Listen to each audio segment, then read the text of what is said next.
whole lot of warning, but I'll deal with it. And now I'm froze. What? Where was I? Oh, yeah, we're starting a show.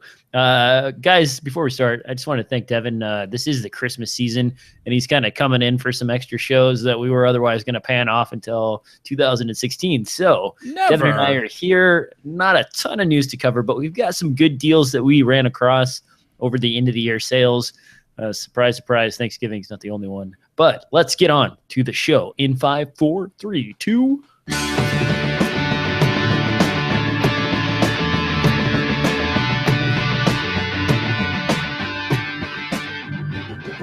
Hello and welcome back to another episode of DSLR Film Noob Podcast. Devin joins me today to discuss all kinds of stuff. We've got some lens announcements. I think we've got some memory cards. We've got some random stuff. And Devin, what are you putting on your head? I have a crown. Is this like from my Burger cracker. King crown? No, from my cracker. I guess I didn't know it was a British tradition, but I grew up in a slightly British household, so I always thought it was normal, but apparently it's not normal for American families. A cracker is this small thing that two people pull apart, and there's like a bad joke, a small little toy, plastic toy in it, and a crown. Yeah, no, there's no food, but like you pull them apart and it kind of pops. There's a small explosive in there, and then you get a hat and a bad joke and like a tiny plastic yo-yo. So I've got a crown now. So is it a firework? It kind of sounds like a firework, like as much as your sparklers are considered fireworks.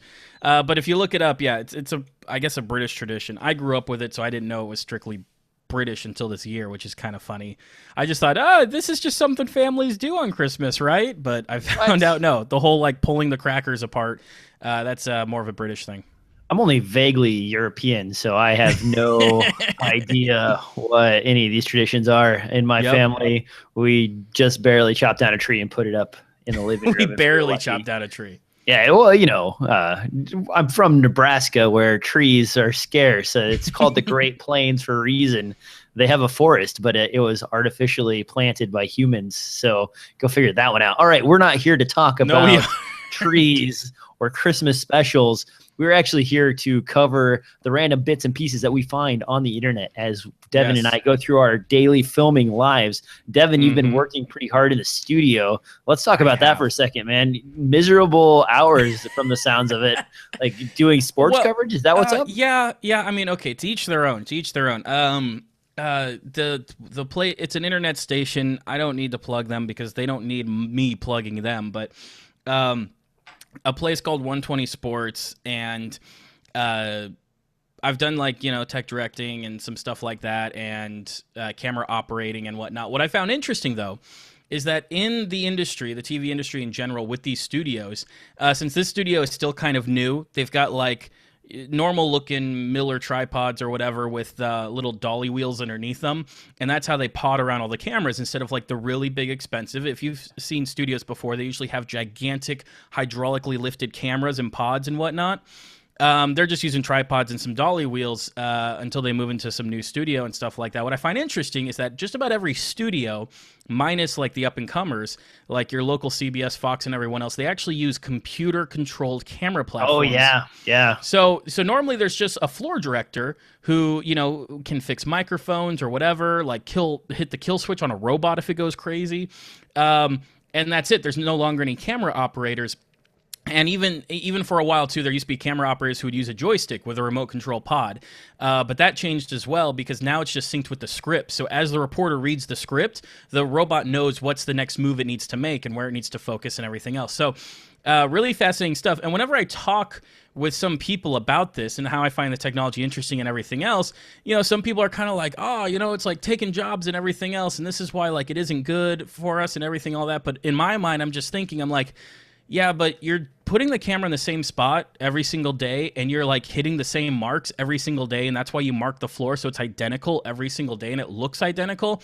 And I go, if there is at all repetition in your job, then automation just makes sense. I understand it sucks because that's some people's livelihood, and that's 401ks and everything else. The industry is shrinking because technology is getting so much better. But for me personally, I'm like, that's automation. Things that won't be automated for a long, long time is being on location shooting with you know, a shoulder mounted camera or something like that, being out in a protest or something like that, that's not going to be automated for a long time.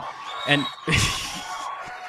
and neither will, like, say, a film set, because whenever you're going on location, you're not going to have perfectly smooth floors and like things that you can do with robots and everything else. It's like, no, when you go on location for any kind of shooting, you have to adapt to the situation that's there, and it's going to be a long way off. I'm not saying it won't happen. I'm saying a long way off until that becomes automated. But yeah, any repetition in your job anyways should be replaced in some way by computers, because if you keep repeating yourself, you're just wasting your time. Last time I was on a big shoot in California, I actually got a chance to tour this production studio that does commercials, but their specialty is actually doing commercial stuff that looks like it was CG, but it's actually like laser cut individual bits and a very awesome like motion tracked robot control system that moves the robot through the camera through all these different angles and changes and stuff. And the work is beautiful, like changing perspective on like little cutout houses, trees. And for probably like 5 years in the mid 2010 range to now, there was all those like insurance commercials and like weird car commercials and stuff where it was always that like 2D going to 3D turn. And those guys were behind a ton of those, and that was a really awesome way to do that. But talking about the new studios, man, I actually helped out at a Fox affiliate in Omaha, Nebraska years and years ago. And even back then, they had rails for everything, and they only had 3 cameras, and they were still electronically controlled. They would have 3 cameras on the desk, and then they would push a button before they cut to the weather girl or weather guy, and the camera would actually start rolling over to that section as the person walked through the set and got there. And then when they were ready, they were like, okay, to you, Susan, for the whatever. Sure. And it was like kind of hilarious because they'd gotten that so well worked out that like you could sit on the floor and watch the person leave the desk, not notice it because they cut in close to someone, and then they cut back to the weather girl that was at the desk just a second ago. Wow, studio magic, Yeah, well, and I think that while obviously all the people whose jobs are connected with that, there's a lot of hate around it. It's one of those that I'm like, it's kind of inevitable. Any job that's repetitious. I mean, this is, we're talking about video here, but you take, making burgers or something like that, there's going to be a point where that repetition is going to be replaced by machines. There's no doubt about it. And we aren't going to get into the economics of what's going to happen to the labor force when that kind of stuff hits the fan, but it's something to keep mindful too, is that not only does this, maybe you should consider maybe other things, because things like producing, things like even video cutting, that's all done kind of on a cadence with the way the person talks and where the person's looking and everything else. And that kind of stuff isn't going to be automated for a very long time. So if you are looking for a job in the industry, in television, I wouldn't necessarily go crazy over being a camera op, because there aren't a lot of those jobs available. Though, if you're really into like electronics and robotics and stuff like that, there are a couple of jobs of people who set up and maintain those kind of systems.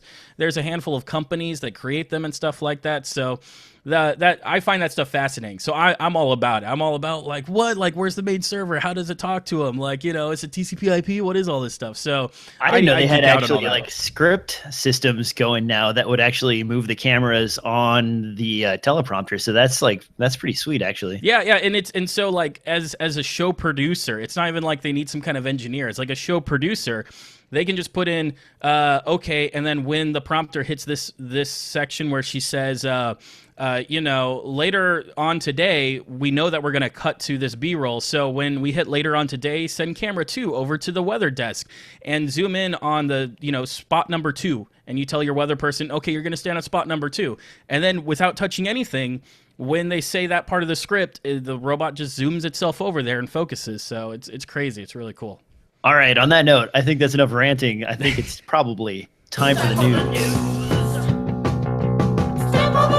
Time for for the news. All right, Devin and I just kind of scrambled a few things together. We've got some stuff we've purchased. Let's actually start with that because I'm kind of interested in this. We actually came across this actually, I got to give Devin credit where credit's due.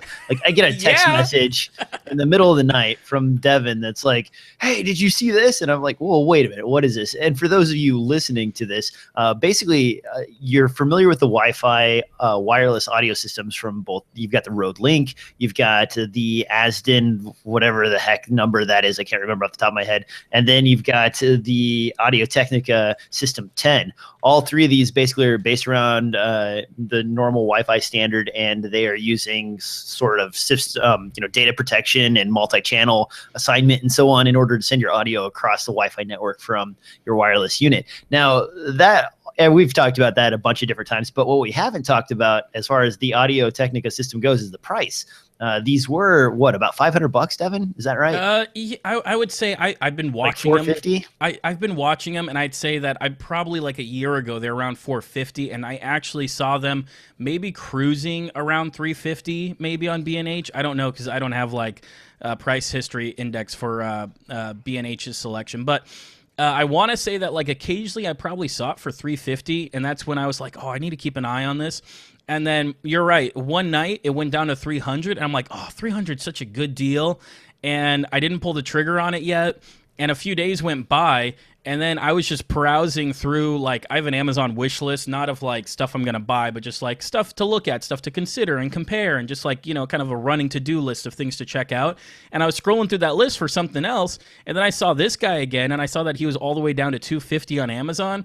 So I woke up DJ, and I'm like, DJ, you got to check this out, man. This thing's all the way down to $250. I mean... And I didn't even need this, honestly. I didn't want it. It wasn't even on my list. And Devin sends me this text. I wake up, I look at it, I'm like, oh, dang it. All right, buy. And so we both clicked buy at the same time. We'll both have one of these Audio Technica System 10 units coming to our house shortly. Now I'm looking around online to kind of get a comparison for the price. And the Rode Link is probably the closest equivalent. And it looks like it's sitting at $400 right now. It's been $400 for a couple of months, I think. Yeah. Now I am seeing, and I did notice this right away. The first thing up is now this is what 12? No, this guy's got a good rating. $229 for a used model. So that's not actually, which isn't bad.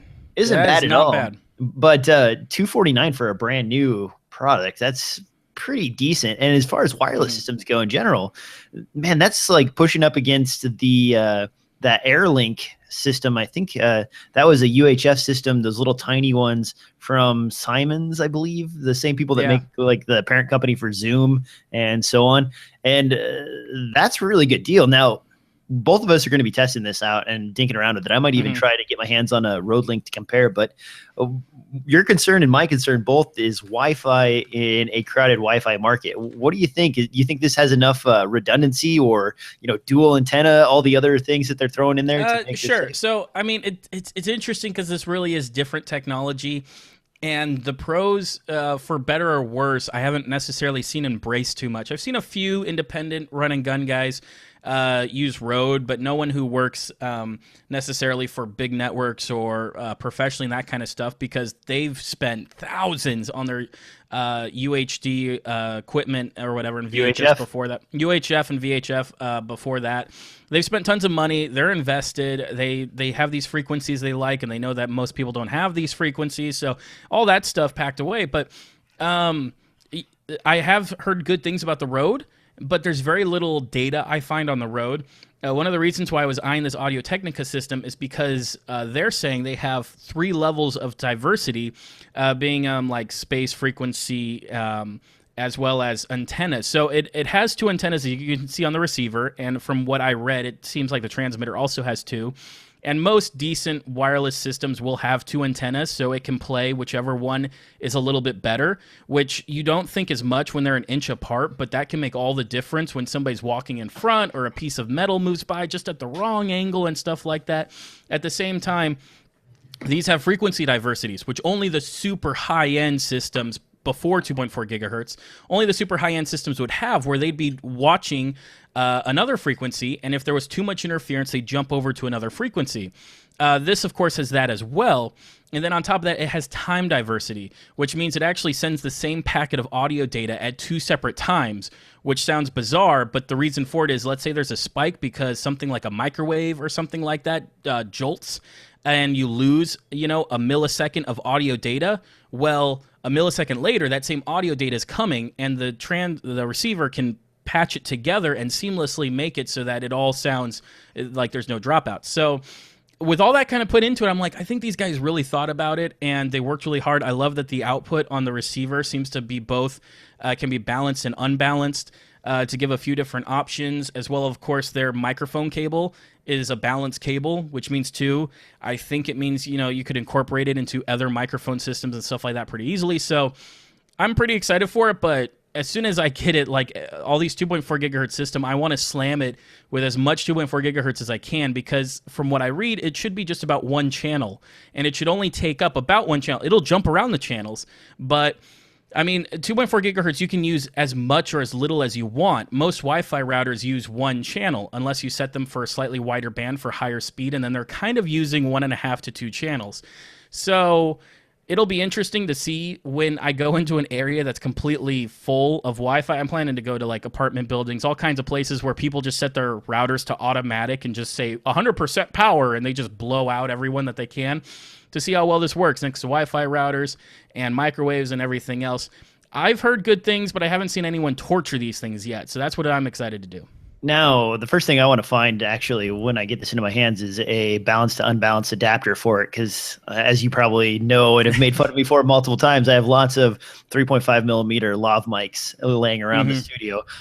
Looking now, while we're on this, I figured it might be a good time to address like kind of what we're currently using for wireless systems. And Devin and I both have the standard standby Sennheiser G2 and G3 units that are very nice and solid.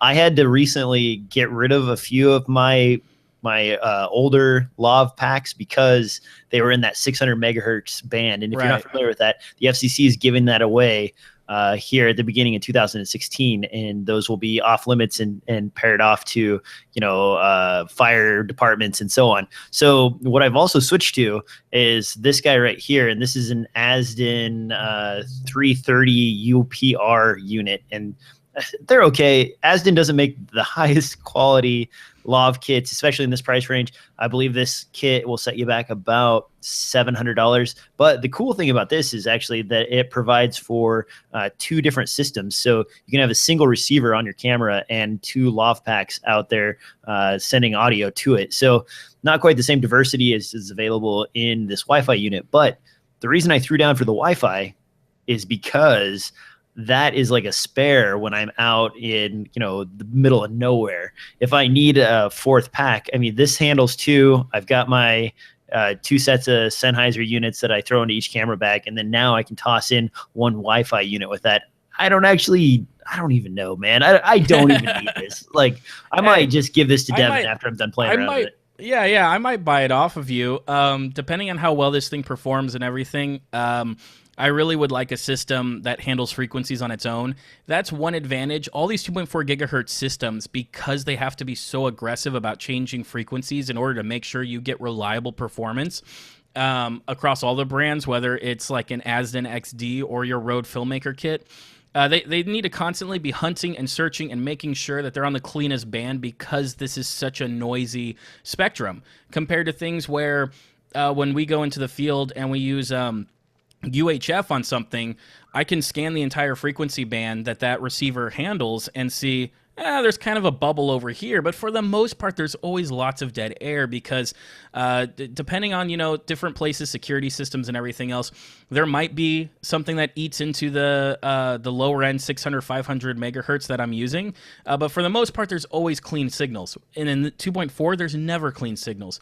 But one advantage is these low-cost systems will automatically hunt frequencies. Most UHF systems, unless you're paying top dollar, will not find the best frequency for you unless you go in there and say, okay, find me a frequency. You have to physically tell it. I got to disagree, man. The G2 series did not have that feature, but the G3 series does, and Shure's Does it auto-hop, though? Does it automatically change? It does have a setting. Okay. You do lock it into 10 or 12 frequencies. Like, it does a clear channel check when you fire it up, and then whenever you fire it up at and have it run its scan, those clear channels that it finds are the ones that it bounces between. But that still gives you. I haven't. All right, I haven't used the G3, so I don't know. But for me, that's always been kind of more on the expensive brand. If you're going with, now I can't think of the brands that aren't Sennheiser.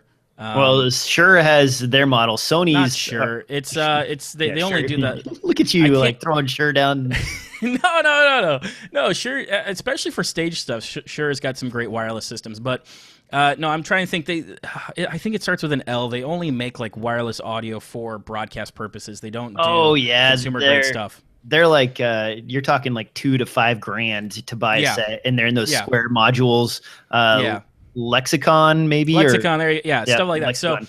So those guys, you pay even more if you want one that's going to automatically hunt frequencies for you. Those are dead solid though, man. I was on a reality shoot like last year or the year before, and they had like that rack mount pack that just has like 7 of those, and they just handed these out like candy to everybody. And like they were able to handle their own frequency. They were able to do all kinds of crazy stuff. Yep.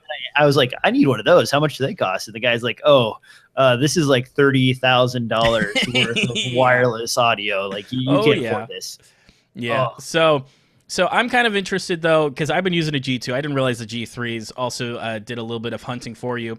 Cost-effective packs that can kind of manage their own frequencies. I've been a fan, even though I haven't used it yet. I've been really interested in the Sennheiser AVX system because half the time I just want something that works. I don't really care about dialing in. It's just one of those. If it's a job where I've got a separate recording box and a boom mic, then no, I'm going to handle everything myself. But if it's a job where it's like, oh, we need you to go grab this interview, just grab your camera and your gear and come over here, then it's like, I don't want to truck around the extra gear. I know I'm just going to plug it straight into the camera.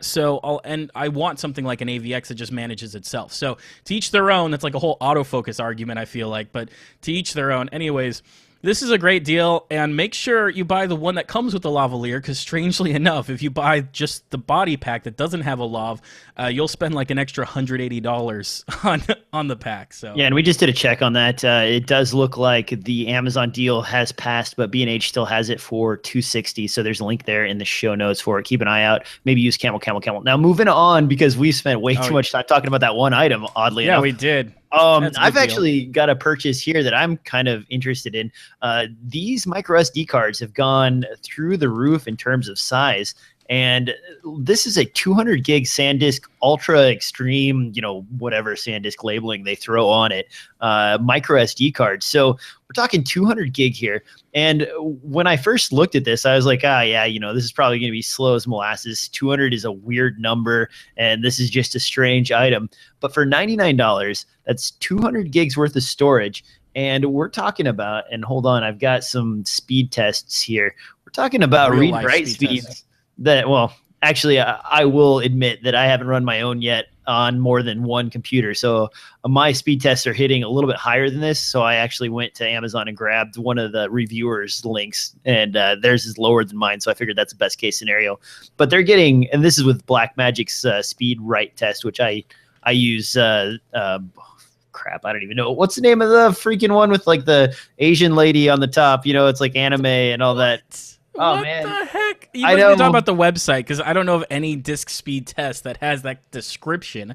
No, I totally messed up, and I downloaded. There's ATTO. There's Crystal Benchmark. Yes, Crystal Benchmark. Thank you. Okay. If you accidentally get the skinned version of Crystal Benchmark, which I have for some reason, there's a scantily clad anime girl at the top of it. Anyway, the point I'm getting at here is for $99, you're getting 200 gigs in a micro SD format. It's 88 megs read and 50-ish megs write. That's good enough to keep up with like a GoPro. That's good enough to keep up with that Z1 camera that I'm using, and pretty much anything else. And this is something I've tested all my devices, and that's why I haven't done more speed tests myself, is I've been putting this into multiple devices that say they're only limited to 128 gigs on your micro SD card port. And it's been showing up as 188 or whatever, the subtraction number is for a 200 gig drive, but it's been working in all of my devices. And so I started looking into the specs, and it turns out, and Devin's posting something right here. What do you got, man? I'm showing that card is giving you the same performance from the the U3 cards that Sandisk make for 64 gigs. They're gold Extreme Plus cards. Ah, Which is supposed to okay. be for Blackmagic. I mean, I'm getting maybe like 6 or 7 megabit more on my write, but that's this exact card here, which it's not going to focus, but it's the black and gold one, the extreme version. Yeah. So for 200 gigs for $100, you're getting the same speed as like the extreme version, which we know SSDs are supposed to speed up as you add more space, but this is still impressive. Well, micro SSDs, they're using like NAND flash and stuff, so it's a little bit different than what you get out of like the addressing bus schemes that they're using in like Sure. SSDs. But yeah, super sweet. Really, $99 for 200 gigs. That's not bad in the scheme of things. And if you're tired of your GoPro only providing you with about an hour of footage, then maybe it's time to upgrade your memory card. Now, moving on down the line, we've got a few things here, and I'm kind of just randomly skipping through. Devin, this very first thing in the show notes, the 100 to 400 millimeter lens. Tell me a little bit more about this guy. It's great that you throw it towards me because I don't even have that much to say about it, even though I'm the one who added it. Well, there's been a little bit of debate like this versus, the classic Panasonic 1 to 300. You can see some pictures there that show you the different sizes. Something to keep in mind, though, is that the 100 to 300, I believe, is an f4 at the full focal length. And this one, you're getting, 30% more reach or something like that, going all the way to 400. But that means you'll have to sacrifice, and you'll be stuck with f6.3, which is extremely slow. And so I think that kind of locks down how you can use it. But you're still getting, power ISO in a macro mode as well. So this, as far as I know, I've just seen a few shots. Things look good on it, but no one's done any real tests as far as I've seen or any kind of pixel peeping or anything like that.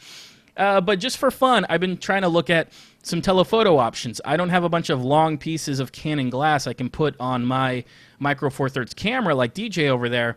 And so I entertain the thought of, well, what if I needed some extra reach? What kind of, native Micro Four Thirds lens might I go for compared to spending $3 or $4 grand on a Canon lens and adapting it? Well, now I have that, a 75 to 150? Yeah. And then I have the 1.4x multiplier on there. So that's, what does that work out to? I think it's a telescope. You have a telescope. I mean, it does pretty good. Like, I think, I think it's fill the moon with that. That's kind of like, that's my basis for how far a telephoto reaches, is if you zoom in all the way with your 2x or 4x converter, does the moon fill the frame? No, you can't fill the frame with that. The moon would have to be really, really big. And honestly, if you ever try to shoot the moon with a telephoto lens, unless you have some kind of crazy thing that I don't know about, you're probably not going to fill that. You do attach it to like a telescope of some kind, and that is your magnification.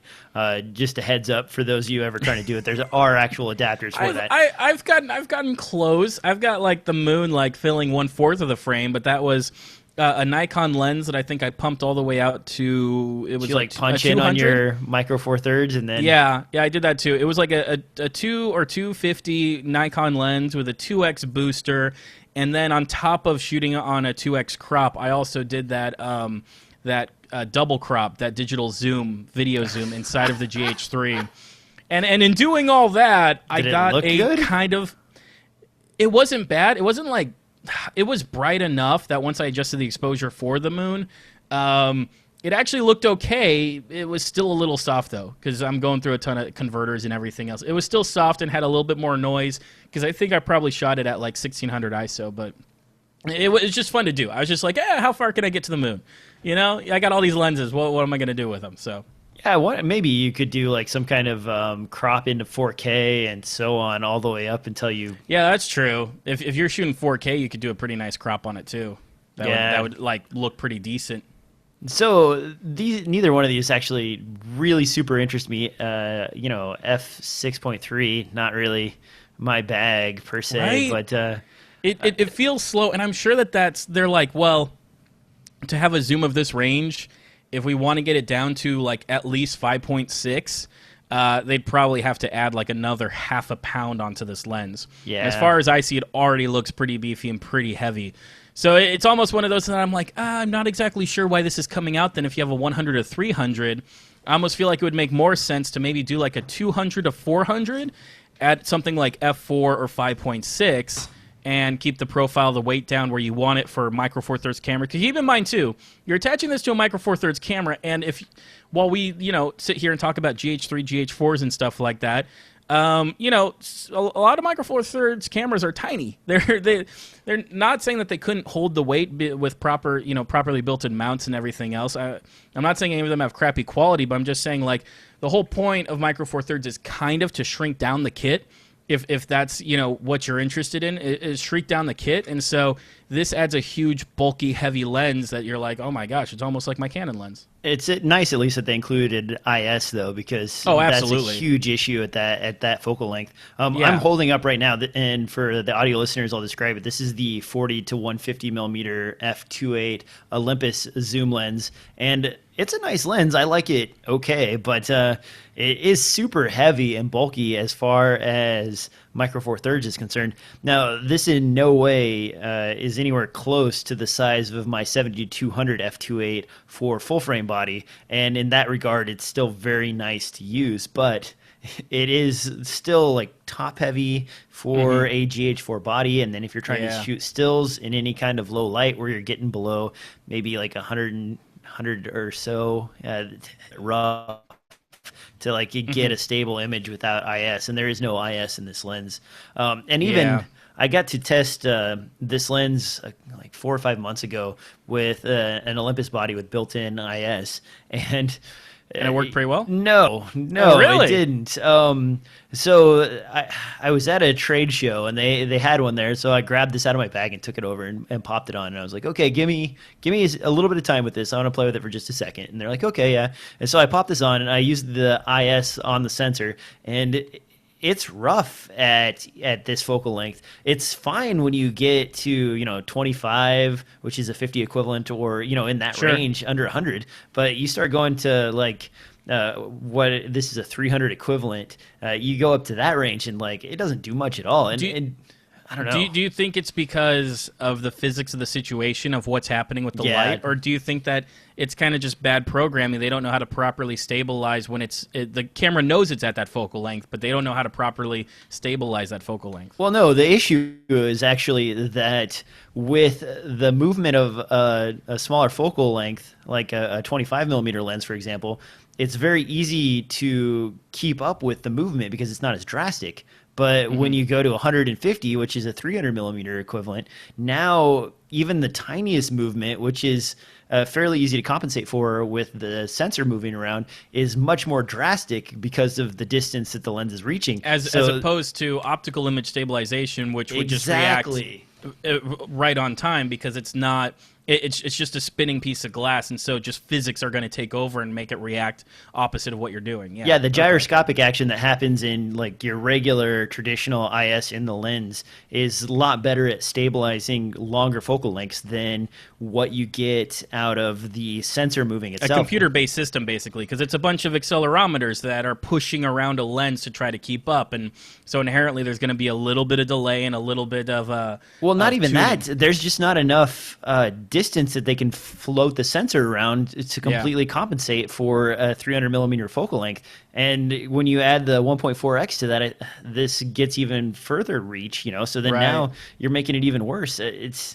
It's just not as practical. So something to keep in mind, that image stabilization system is awesome at like portrait and below to wide angle, but you start going to like the longer lens reach, and you're just going to have trouble. Am I not mistaken that there is coming out a lens that is a 300 millimeter f4 that has image stabilization? Oh my God, look at this guy transition. So we have this in the lineup, and it's kind of been talked about off and on by us and by others, but no one's really seen it in the wild. This is the new or soon to be announced Olympus, what is it, a 400 millimeter, 300 millimeter Man, I should have looked at this again because I haven't looked at it in a while. The Olympus 300mm f4 lens with internal image stabilization.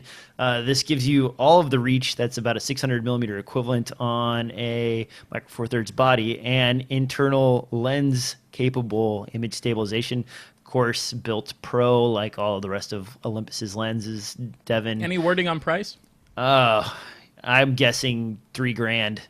Yeah. Yeah, that would be where I would put this guy.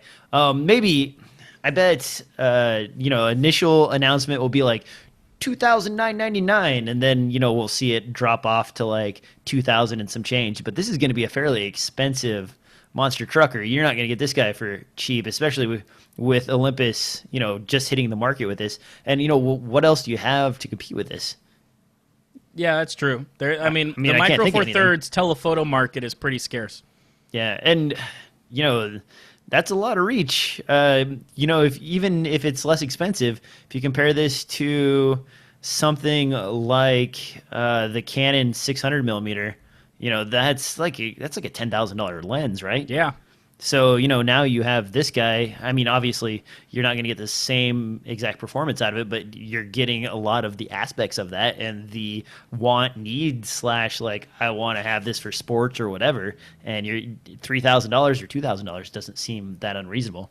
No, for sure. I mean, like, it does seem to have sticker shock when you sit in the Micro Four Thirds market for so long because it looks like the most expensive Micro Four Thirds object there is. But you're right. You compare this over to your full frame line, and the cost is more than double for the same thing from Canon or Nikon. Now, moving on, we've got one more thing to cover, two more things to cover here. Let's talk about this ZQ Plus multicam shooting. Devin, this is something you're completely interested in. I'm never interested in at all. And no one else probably, but just me. But it's just interesting for people who have, I believe, don't quote me on this, but I'm pretty sure that I was reading that some people with older versions of the 7Q/7Q Plus can upgrade to this feature, but instead of recording 4K, you can actually record 4 1080p streams as well as a fifth stream that's either going to be quad view for reference or a live switch. And so while the use case of this, I think we talked about this too a few podcasts ago, but this is the first time where it's kind of in action. You can see some videos of somebody actually using it with some cameras. This is there's going to be very few that really want this feature, but those people who want this, this is absolutely crazy. For the price you spend and everything else, being able to have what a lot of people refer to as ISO recordings, isolated recordings of each stream, as well as having something mixed, even if it's just kind of a reference, even if it's just like a director sitting in the back, kind of, oh, let's do this shot and this shot and this shot, just to reference for the editor so he gets an idea of when a cut should take place or when what camera should be live.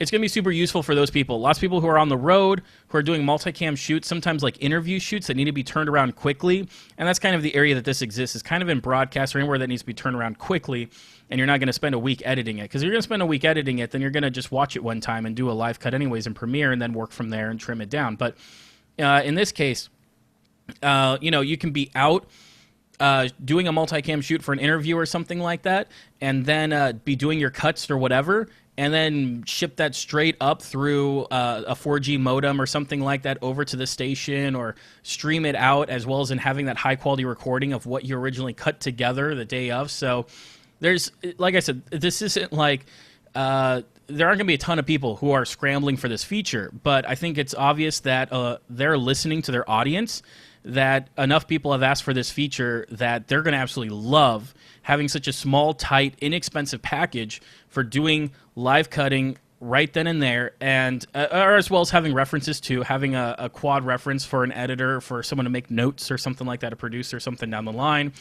So I'm kind of fascinated by it because it's weird. No one's done this before, like a tiny little package that's actually cutting together HD SDI footage. This is just something that I haven't seen anywhere else. Normally, if you wanted to do this, just to give you perspective on like the pricing difference and everything else, the cheapest way to do this would be one with like Blackmagic gear. So you'd get some kind of like 1080p Blackmagic switcher, Yeah, but that's not portable. That's something you're going to have to like power up and plug in, right? Absolutely. That's something that you'll have to put in a rack, and you'll have to worry about powering that rack, whether if you're on location using a Jenny or borrowing from a system's power, but a switcher. And then on top of that switcher, you're going to need 5 bays of recording for your 1080p, one for each camera, and then as well as for the output of the switcher. And then you'll need to bring along a laptop or other computer interface for switching, because the switcher doesn't have anything built in. The Blackmagic, most switchers don't have like a built-in interface. So you'll need to bring a computer, laptop, or something else, or even like the Blackmagic board to actually physically do the switching. And then afterwards, like compiling all those hard drives or whatever together onto like one hard drive and deliver it to somebody or something like that, it's a nightmare. So you compare all that cost and power and everything else, all for like, oh, we just want to go to this thing and do a quick live switch, to this now. This almost puts like live switching in the hands of run and gun people. I could see this being really popular for like amateur MMA events where they're usually doing multi-camera shooting of that, being able to switch and then having that go live to like, you know, iMag, your big TVs on the wall, as well as then having that recording later to upload or stream out to a fight. You know, you're not going to get graphics or anything else fancy like that, but still, like, you're getting a lot of power in such a tiny package. And for me, I'm nerding out because I just think it's super neat. I don't even have a use for it. I just think it's really neat. Now, are you switching by touchscreen then? Is that how you transition? Yeah, that's what it looks like. Not something that I'm in love with, but you know, it's not like you can, as far as I see, hook up any kind of controller to it or keyboard or anything like that. So I love mechanical buttons. I have a loud, noisy mechanical keyboard. I'm very into that tactile feedback, especially in a live switching situation. And what do they do for audio management on this? You know, sorry to interrupt you, but I'm like curious, like how do you manage the audio stream? Because it seems like if you were switching, you would still sort of want, like, especially depending on the situation, you'd want continuity of audio across multiple switching modes, especially if like you had a reporter in the field, you know, talking about a game or something like that. How would you manage that? Is there a way to completely bond the audio all the way through? Yeah, I think that it has, as far as I've read, it seems to have an audio menu where you can select if you're just going to take audio from one source or if you're going to take it from all. I haven't seen anything that represents mixing, so I feel like your mixing may kind of have to be done at the camera level. Like I'm saying, though, in a lot of these cases, I feel like where most people are going to use it is they're going to mute. It's all SDI embed. Or it looks HDMI like it has an internal interconnect audio patch bay for up to 12 channels of routing. So it does look like you can stream your audio through to whatever SDI output that you're using. Right. That is kind of sexy. Most cases, what I'm seeing is that what I imagine is that you're probably going to mute all your audio embeds that are coming into it, or just not patch them. And then you're going to have one camera that's actually providing audio that's going to be hooked up to the mics or running off of the sound mixer guy.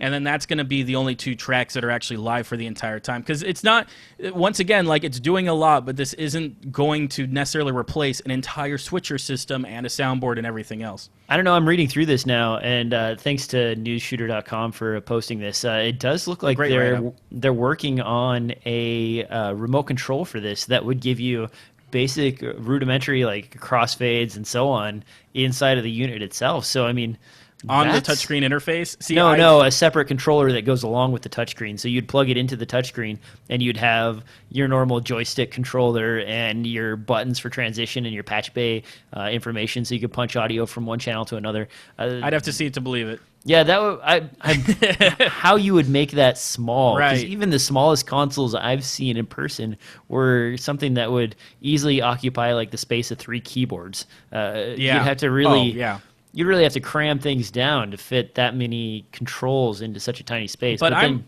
touchscreen. I'm excited and interested because it's like Odyssey's like, you know, hey, we know we aren't the only ones in the video recorder market. Let's see if we can kill it by adding some features. So seeing this much interest in taking their video recording systems and going in other directions, I love, because when people come to compare like video recorders, most of the time, there isn't much except for how good is the screen, what format does it record to, and like what kind of inputs does it take. and like usually that's it, because they all have like vector scopes, they all have histograms and everything else that you come to expect from a decent monitor.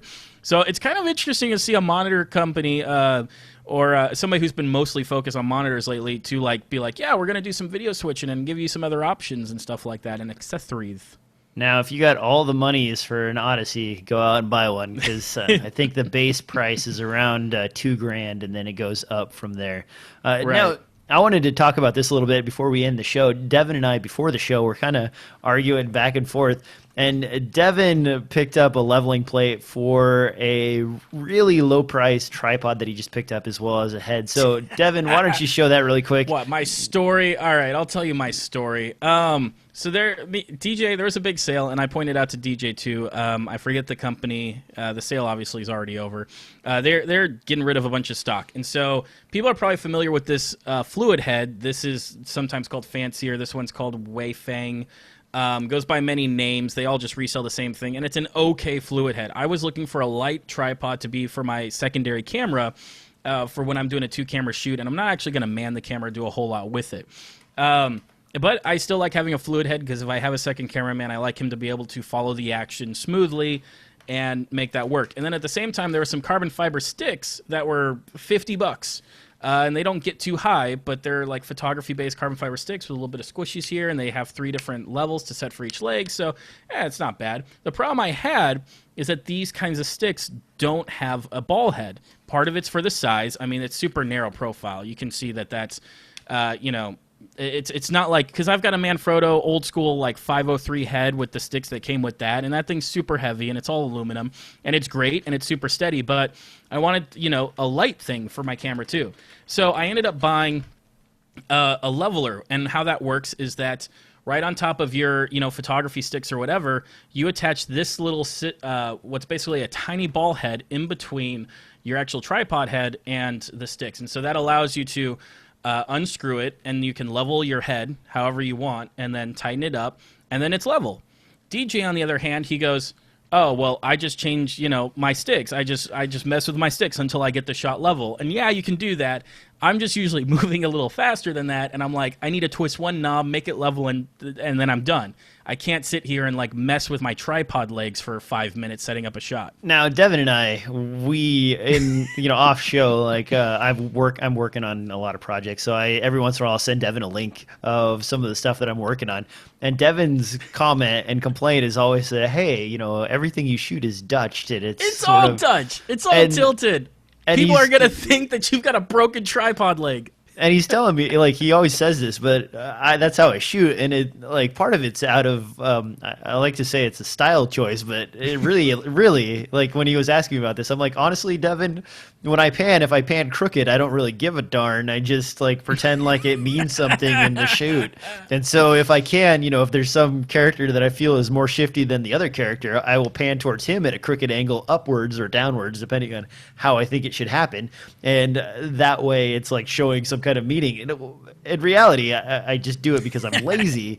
Like, I'll go out, I don't have a 100 millimeter, cup on the bottom of my tripod to take care of leveling. I'll move my legs around if I think I need to, but in general, like, I've got one right here, and we were talking about this before the show. I mean, this is my normal setup. I've got like 4 of these, and it's a Manfrotto 503 HDV head and sticks, and that's it. There's no ball leveling system or anything like that.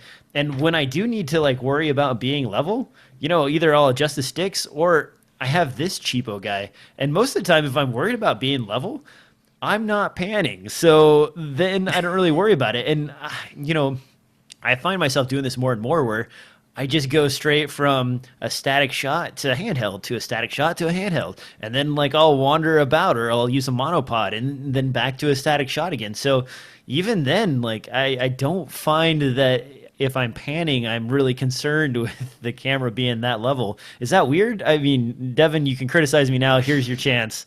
Oh, man, it totally depends on the use case scenario. In your case, if you're doing videos that are fun, that you're trying to put some energy into, or if you're doing something thematic, or if I'm just trying to crank out feature-length films as fast as DJ's legs can run. then yeah, then it's part of the aesthetic. It's part of how the DP likes his shot set up and stuff like that. I mean, for me though, the reason why I'm always worried about being level and I'm worried about being fast is because my time is kind of expensive. I'm not the most expensive videographer in my area, but my time is worth something.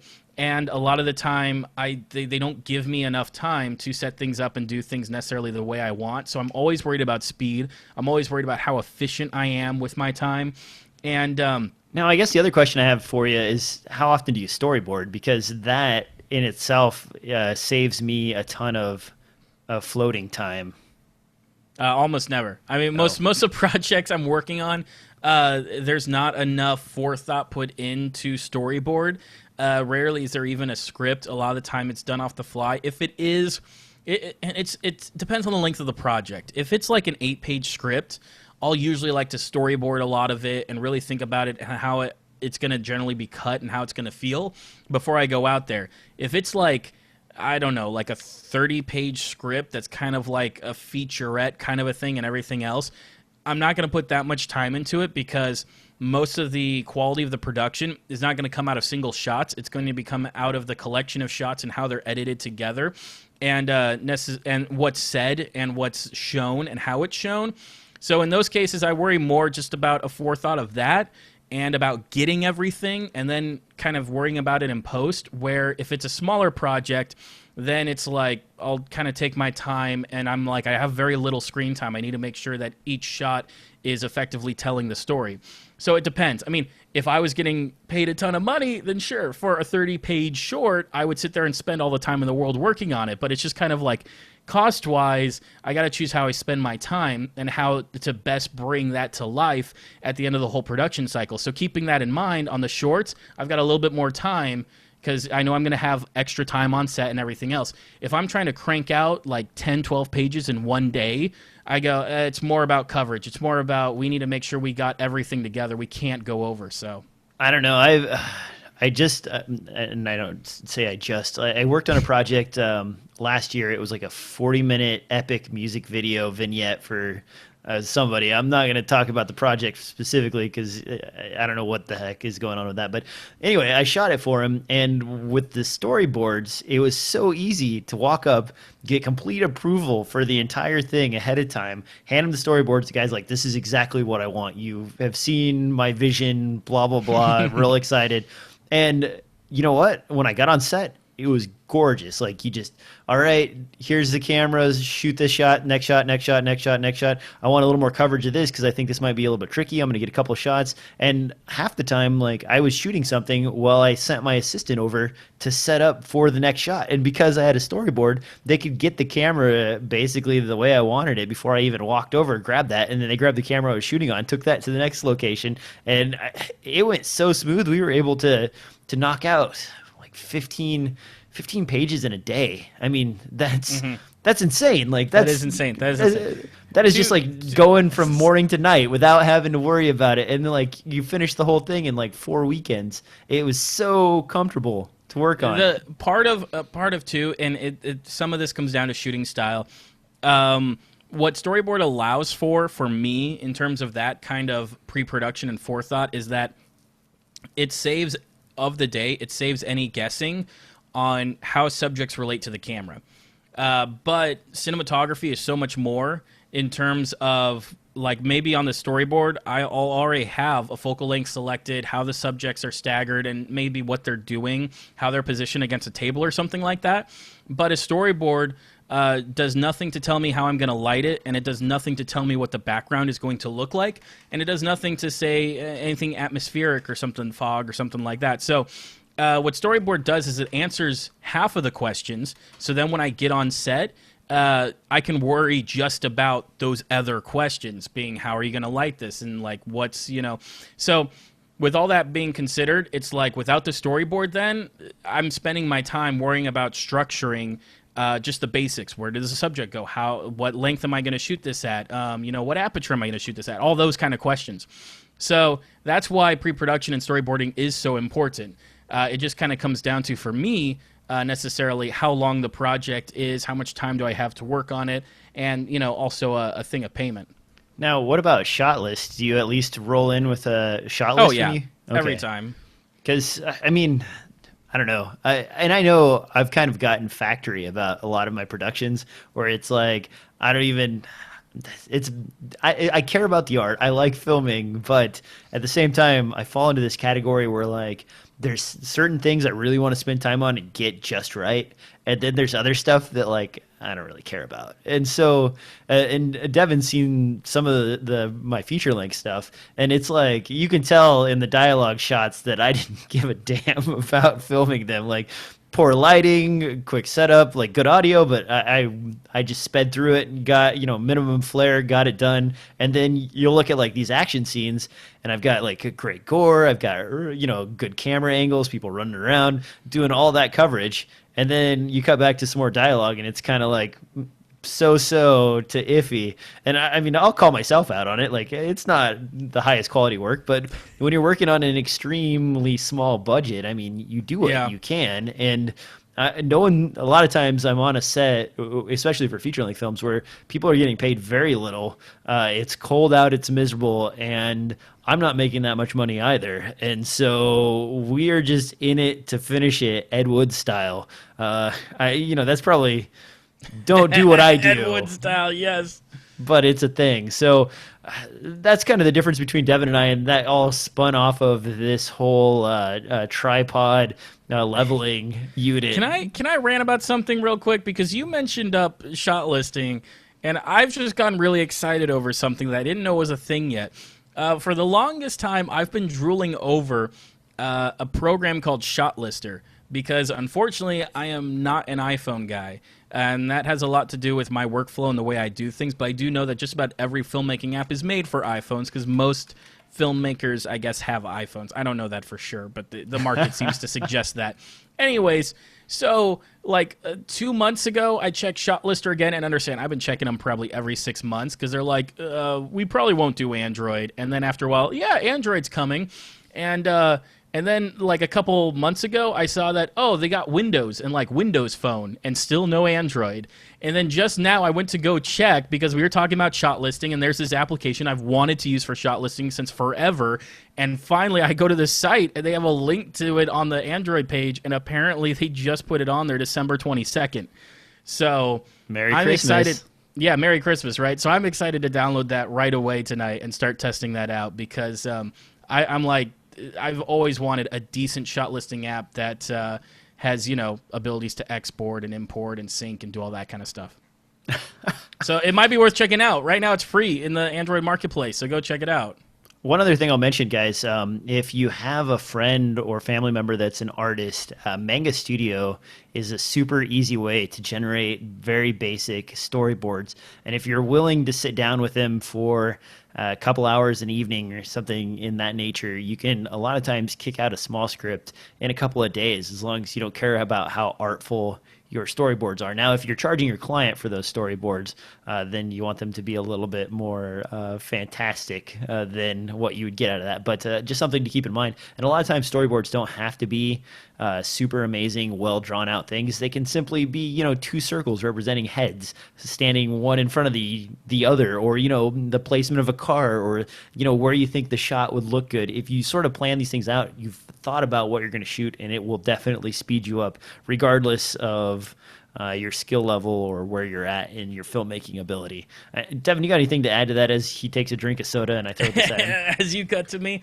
Storyboards are really great, and they don't need to be fantastic. An app that I got a long time ago that I've always used is, I think they call it like Shot Designer or something. I've been more, because I've lacked a whole lot of artistic talent in the pen to paper category. I've always really just been into diagrams and making like, it's called Shot Designer. And Shot Designer, it does the same thing that I would do with a pen and paper, is a top-down view of this is where I want my camera, this is where I want the characters and the props, and maybe this is how I want the camera to move. Because I've been more concerned about how is the camera going to move and where is everyone positioned, than necessarily exactly painting out how the shot's going to look, just because a top-down diagram of how I'm going to shoot it is, in my case, more helpful for me. Everyone's a little different, but that's more helpful for me than usually a storyboard. I mean, I have worked with a few storyboard guides before, and it's always brilliant, and it's always great if you can ever swing it to have that, because then you already know. And I love to. The few times I work with storyboards, I even take the storyboards, I dub in some audio, and I even cut it together so I can almost see what a cut looks like before we've even shot anything. So I love all of that kind of stuff. I've just never had really the talent to do it, so I spend most of my time making diagrams of how I'm going to shoot it, because then I'll, like, instead of like seeing a frame of two people talking and an arrow being like, the camera's going to dolly this way, for me, a top-down view that's like, he's going to sit here, he's going to sit here, and the camera is going to be on dolly and move this way, makes more sense when I'm setting up my shots. So I think I want to say last time I paid for storyboards, it was dirt cheap, man. It was like $30 a page or less. It was really affordable. So I mean, well, and you know what too? I think for the most part, maybe it's just because speaking, artists are fighting against each other.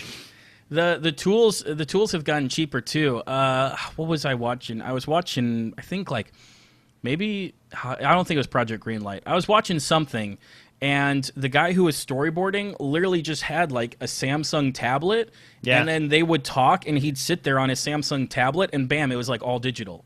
And so, I mean, that's, to me, that's cool. If I wish I was better with pencil and paper, but if I was a storyboard artist, that's totally what I would do, is just like get like an Android or, you know, iPad, whatever, and draw on that and digitally create all the storyboards. That way there's no scanning or anything like that. If you want to update it or change it, you just go to that spot and you change it. So that's super cool. The guy I work with a lot of times is from Wetworks Productions, and you know, a lot of times I'll just describe to him and he'll go through the scenes with him, and he's got his iPad there and he's sitting there like kind of just roughly drawing everything out. And what happens is he's like, "Well, why don't you do this?" And I'm like, "That's good. Okay, use it." And then like he'll be like, "You know, as an artist, I feel that you should shoot it like this." And like he just changes things whether I ask him to or not. And when he's done, I'm like, "That's fine. That looks good." And that's something to keep in mind too, is that especially if they've been doing storyboarding for a while, they start to have an innate like feeling of what works and what doesn't, because I mean, part of it is that that's their job, but they become another creative individual to work on the visual part of your story with. And so it's always smart to at least recognize the suggestions that they may give you, because just like all of filmmaking is a team-based effort, you can get some really great ideas and make the project even better. Yeah, and if you just let someone like me run everything, it'll just be crapping out as many videos as possible, as fast as possible. And everything will be slanted. Everything will be crooked. That is my thing. All right. On that note, Devin, where can people find you? Because I think it's about time to wrap up the show. Yes, it is about time to wrap up. Very good. very, very on point, because we're like an hour one into this. They can find me on Twitter at DevoCut. And of course, guys, you can find this podcast on SoundCloud, iTunes, and anywhere podcasts are distributed. Also, be sure to write a review on iTunes, because that helps us out in the rankings. Watch the video content if you want. And of course, as always, thanks for watching, and we'll see you next time on another episode of DSLR Film Noob Podcast.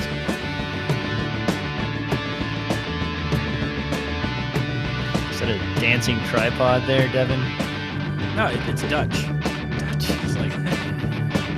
He's not joking either. I actually, one of the short films I sent him that I was working on earlier in the year, like after he mentioned it, I went through and looked at every shot, and I couldn't find more than 2 shots in the entire 10-minute short film that were not Dutched. So I am a Dutch monster. Yeah, apparently. you are. Oh, and man, it is. I actually blame, there's a director I work with on a regular basis. His name is Matt, and he's a great guy. We've been working together for years.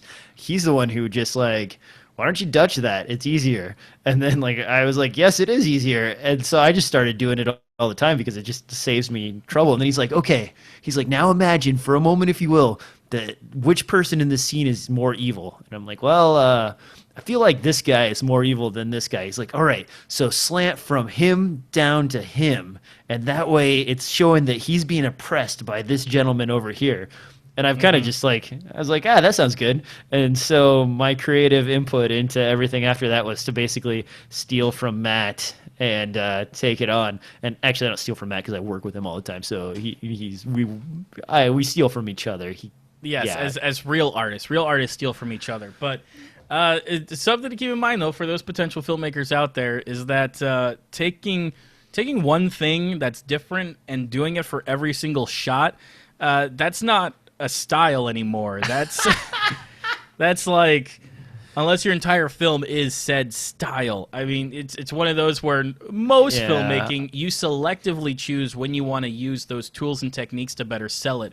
Yeah, it's kind of like it's kind of like if you make your entire film like extreme close-ups, then your extreme close-ups don't mean anything, because every single shot is an extreme close-up. So something to be mindful of. Michael Bay kind of has that problem too. He'll do his big Michael Bay move of like sweeping pans and everything else, even though there's not necessarily story or character change to back up that move. So yeah, but if your move is really cool, no, and, I've actually ranted about this before with sliders.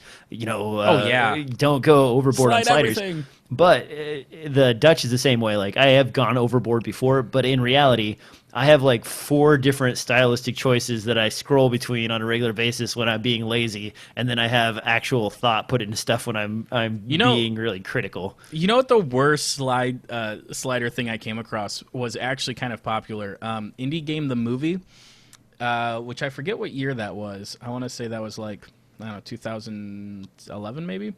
Anyways, Indie Game the movie, which is actually a really cool documentary. It's like $5 now. About some of the people like who, Super Meat Boy and all that. Yeah, they interview Super Meat Boy and the Fez guy and all that kind of stuff. A lot of games that I've really enjoyed, so I really I liked it. But when you watch that movie, it's like 2 types of shots, or I guess maybe 3. It's like they have the interview shot, which doesn't move. They have some close-ups of objects that don't move, and then slider shots. Yeah. Like establishing scene, slider shot. Showing a crowd, slider shot. Showing the dude working on his game, slider shot. Every single thing in that movie is a slider shot. And it just, to me, that was the worst offense of any of them. And to me, it seemed like a big deal because the rest of it, like, I really liked, and I liked a lot of the cinematography and stuff like that. But then just the slider thing, I was like, oh, can you stop? We get it. All right. I kind of pepper it in, though. Like, I will look at a scene, and if I think it's kind of static or too boring, I'll be like, all right, I want one slider shot in the middle here, and at the end, I want to end out on a slider transition to another shot. You know what? Like, me personally, I will not use a slider shot for any narrative work.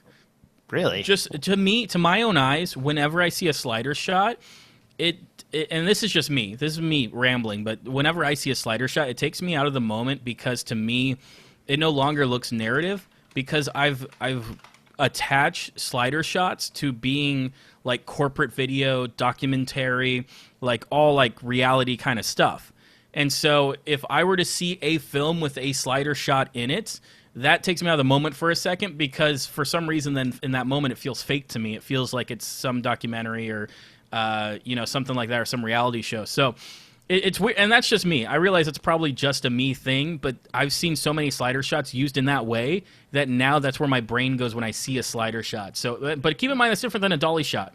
Like if you're talking about the A-team and they're like walking through the military camp and they're sliding to the left as they walk through the military camp, no, that's a dolly shot. That's not slider. But doing a little 6-inch slide, yeah, that's some like that's. So I just sent you one of my shorts. Yeah, I'm opening it. A link right now, and I was thinking about it when you said overdoing the slider and the Dutch, not just the slider. Yeah, not just Dutch and slider, but here for you guys that are still watching the extra behind the scenes, like I start off with a Dutch slider, and then static shot, and then from there I'm pretty sure I use like a slider to her hand. Yep, here's another slider. And then I'm going through another slider and going sort of Dutch. Oh my god! And I'm looking at this like, okay, finally we hit a static shot. Good job there, DJ. And then now Yep, another slider and a pan. I mean, yep, a slider and going Dutch. Oh, man. Okay, so all right, that's enough of that. And part of it is okay, and how the sliders used to, because if the sliders use left to right at a medium focal length, to me that screams reality. If If it's like telephoto, super close up or something like that, and it's a slider shot, so you get a lot of parallaxing because you're using a longer focal length. To me, that doesn't suck me out of the moment because they rarely do that kind of stuff. That short, I think it's called Last Breath. It won a number of film festival awards. So I mean, hey, it works. Everyone, go do it now. Go at it right now. The thing is, I rant against sliders, but then there's the occasional shoot. No, there's the occasional shoot where when I see it, I'm like, I feel like this just needs a lot of slider action, and it's going to make everything awesome. And I do overdo it, but that short, I'd just gotten off a shoot where I'd done no sliding at all, and I felt like this one really, it was boring to me before because the whole plot of that particular script was like a girl by herself, like goes crazy and kills herself, and that's like really depressing. But the point is like it was just the whole, when I got the storyboards, they were just like static shot, static shot, static shot, static shot of her like crying. And that felt so boring to me and there's no like running around or action in it. So I felt the only way to like bring action to the film was to have slider shots in there. So, all right. Last thing, Devin, you throw out the last word and then we're done with the behind the last word. What I will say that I do like about sliders in a narrative piece that don't feel cheesy or unmotivated to me is when they're used for push-ins or pull-outs, say like, something happens at a computer terminal while no one's there, and you're like that omniscient viewer doing a slow push into the computer screen to like bring in tension and stuff like that. I like that kind of stuff. Or if like the dude has lost everything and he's feeling all alone and you want to show part of his isolation, like slowly like sliding out from him. Yeah. Well, not a Hitchcock zoom. That's like a very special effect that then whenever anyone does it, I go, oh, you're trying to show off. You just graduated from film school, didn't you? Hey, man, I use it all the time. No, I kid. But just sliding out very slowly, I like those kind of shots too if it's motivated for the scene and it makes sense with the scene. So, to each their own. There's a million ways to skin a cat. Yeah, so. And actually, I was going to leave this as Devin. Dang it. I didn't leave it at Devin. Go ahead. All right. Say the last word. Last word. Basically, where I was going is that as a filmmaker, like it's really easy to fall into a rut of doing the same thing over and over again. And if it works or people like it, you're probably doing the right thing. If you are happy with your work, then I guess you're doing the right thing. Don't ever take Devin or I's word as like this is the only way you can make films because we don't know what we're doing. Yeah, obviously there are people that are richer than me that have much longer IMDb pages than I do. I mean, I'm only sporting like six pages at most. So, and DJ's not even like in the union. So, hey. That's it. End of show. All right, that was your special extra bits for the video viewers. We'll see you guys next time. Thanks, Devin, again, for coming out on your Christmas break, buddy. He's shaking his cheap tripod in the air. And broadcast is out.